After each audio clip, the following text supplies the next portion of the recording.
Casteism को हटाने को लेकर जब वीर सावरकर ने गांधी जी से ये बात कही, उन्होंने कहा कि हिंदू समाज से जातिगत धारणा को हटा दिया जाए और इन्हें एक तरीके से बस हिंदू समझा जाए। उस पर गांधी जी ने आपत्ति जताते हुए ये बात कही थी कि जातीय व्यवस्था यानी वर्ण व्यवस्था हिंदू समाज का गहना है। विनायक दामोदर सावरकर यानी वीर सावरकर, आज उनकी 139वीं जन्म जयंती है। इस अवसर पर उनके याद करने के कई कारण हैं।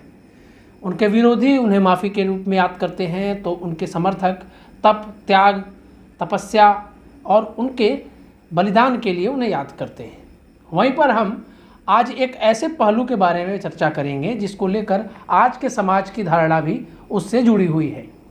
बात यह है कि वीर दामोदर सावरकर जब गांधी जी से मिले थे तो उन्होंने जाति प्रथा, भारतीयता और इस पूरे सिस्टम को लेकर जो वार्तालाप की थी उसके बारे में आपको बताना जरूरी है। आज के समाज के लिए वो वार्ता कितनी महत्वपूर्ण होती है वो आप जानकर खुद समझ पाएंगे। गांधी जी से मुलाकात के दौरान वीर सावरकर ने एक प्रस्ताव रखा कि हिंदू समाज से कास्टिज्म को हटाया जाए, यानी वर्ण व्यवस्था को ख़त्म किया जाए और पूरे हिंदू समाज को एक तरीके से देखा जाए।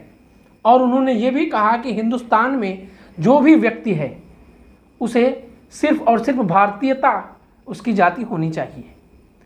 इसके अतिरिक्त उन्होंने दलित समुदाय से जो कन्वर्ट होकर मुसलमान बन गए थे उसके विषय में भी वहाँ पर उन्होंने वार्तालाप की।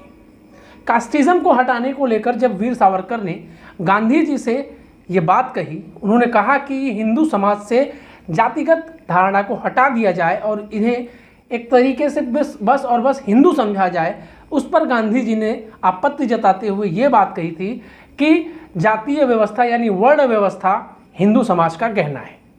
आप समझिए, उस वक्त वीर सावरकर की अगर वो बात मान ली जाती, भारत में एकमात्र भारतीयता ही जाति होती, तो क्या आज के समय की जातिगत और धार्मिक लड़ाइयाँ हो पाती? ये एक बड़ा सवाल है। अब आप समझिए कि सावरकर की दूरगामी सोच क्या रही होगी। ये थे सावरकर। मिलते हैं किसी और पड़ाव पर, तब तक के लिए धन्यवाद। लगातार हमारे साथ बने रहिए, देखते रहिए नो पॉलिटिक्स भारत।